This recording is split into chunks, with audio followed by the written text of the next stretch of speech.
So guys, here we are then for part 3 of the Glenfarclas adventure. If you can remember from part 1, we started with the 11-year-old, and then for part 2, we went to the 16-year-old, which I am still finishing off a little bit here as we speak. This video is really just to conclude both whiskies and what we've just had. Decide which one I think is best, and then Chris will decide his. But generally, Chris, a well-rounded tasting in my mind. No, both of these are very, very drinkable, and that's for somebody who's new on their whiskey journey. It's nice and easy. They don't have to think too hard. This requires maybe a bit more sipping, contemplation. This is more a fireside, read a book whiskey.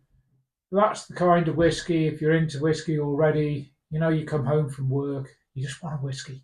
You don't want to think, you don't want to worry about it, you just want to pour yourself a whiskey and relax. And that's where that one works for newcomers and somebody who just wanting to relax. This one, contemplating. Yeah. Think about it. That's the difference between the two. I think the 11-year-old's a litre and the 16-year-old is 700 ml. I don't think there's a huge difference in price. No.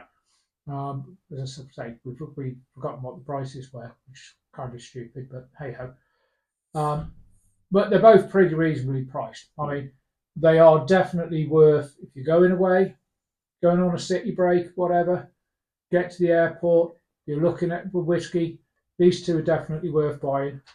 And that really and truthfully, from my perspective, is it. They are Glenfarclas. There is absolutely no doubt they are Glenfarclas whiskies. Yeah. No. Indeed, one of the thoughts that comes with the 16, that's actually, and people have called me a heretic for this, that's actually a pretty good alternative and a lot cheaper price than Macallan. So anyway, that's where I'm kind of at between the two whiskies. They're both really, really nice, and certainly travelling through an airport, I'd be quite happy to pick up these as 2 bottles. No, it's interesting you said that, Chris, to be fair. Very interesting. I mentioned in part 1 of the 11-year-old, I kind of described the Glenfarclas 11, a bit basic. You don't need to actually use your brain as much. It's not overpowering, so you're not having to try and think, oh, that's what that flavour is, that's what that flavour is. And one of the most pleasant things that I did really enjoy is how well rounded it is. So you can have it in the spring, you can have it in the summer, you can have it in the autumn, etc., etc. It is a cracking whiskey. And the other thing I have to point out is, and I have mentioned this throughout, I think, all the videos that we've done on the Glenfarclas, it's very sessionable. And the problem is, you have one, you think, okay, I can have more. Do not have the whole bottle, guys. For God's sake, it's 8 beer. It's a litre. Yeah. maybe that's what they're thinking. Yeah, maybe stick it in a litre bottle, because this is very sessionable. There's nothing worse than you open a bottle of whiskey and realise that it's gone the first night you open it. That's bad. So, I mean, if you can have a beer, sessionable beer, that's fine. You can have more than one. But for crying out loud, even though this is sessionable, do not drink the whole bottle. So yeah, it's very nice. And we then move on to the 16-year-old. But I will mention, actually, for the 11-year-old, Thornton's toffee. Yes. I didn't pick that up originally in the review, but towards the end, when Chris told us the notes and all that stuff, and mentioned Thornton's toffee, yeah, that drilled me in. Anyway, 16-year-old. So I do love my sherried whiskies. I have a couple of sherried casks, single casks at home and all that stuff.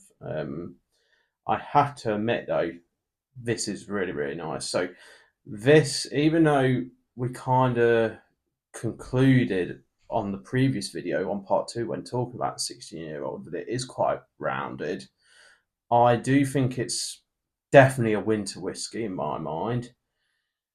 Again, annoyingly, it's sessionable. That's how good it was in my mind. But the only thing that I'll say is it mentions in the tasting treacle. Now, that is something I personally do not pick up, but that's not to say how good it is. I think it's very nice. Yeah, I think the treacle we're both in agreement. Mm. I'm sorry, I'm not picking that up. I'm picking up Demerara sugar, which isn't mentioned in the tasting notes. And this thing, tasting is always quite an individual thing. But that is, I mean, the 11-year-old is Glenfarclas, almost without capitalising the G. If you the 16-year-old is Glenfarclas with a capital G. Glenfarclas is exactly what you expect. Sorry, the 16-year-old is exactly what you expect from Glenfarclas. So, yeah, I disagree. I mean, Sherry. I mean, last month saw the most number of new releases of whiskey so far this year, and that was basically due because, of course, they're gearing up for Christmas and people go Christmas. That's a cracking Christmas present. I'd be happy to have that as a Christmas present. But I think it's still drinkable all year round. Yeah, no. But then I'm a whiskey fan. Yeah, exactly. I think it's a cracking Christmas present, definitely.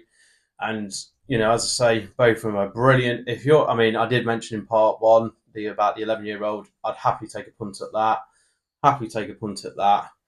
So, if I had to pick one, I will admit it's very close. Very, very close. But I can't argue the 16-year-old does it for me. It's complex and okay, it makes your brain think, it wants to make your brain work of all the different flavours, but it's those flavours that make it taste the way it tastes. I'm not saying, and I'm not even disheartening the 11-year-old, because if I had to put where my hands are, the 16-year-old is there, the 11-year-old is literally just a knuckle below it.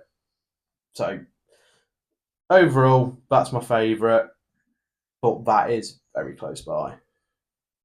Okay. I think it depends what you want to do.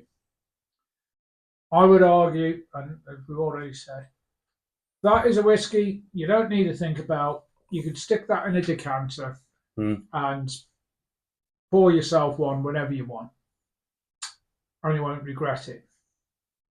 This is contemplative. This is you sitting by the fire reading a book or watching the telly, and you just want a drink to accompany you.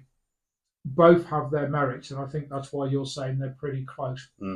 So I'm going to base it on, I'm not going to give a winner, because I'm going to say, if you're going through the airports and you see these whiskies, if it's somebody who's new to whiskey, or you're buying it for a gift and you don't know whether they actually like whiskey, go for that.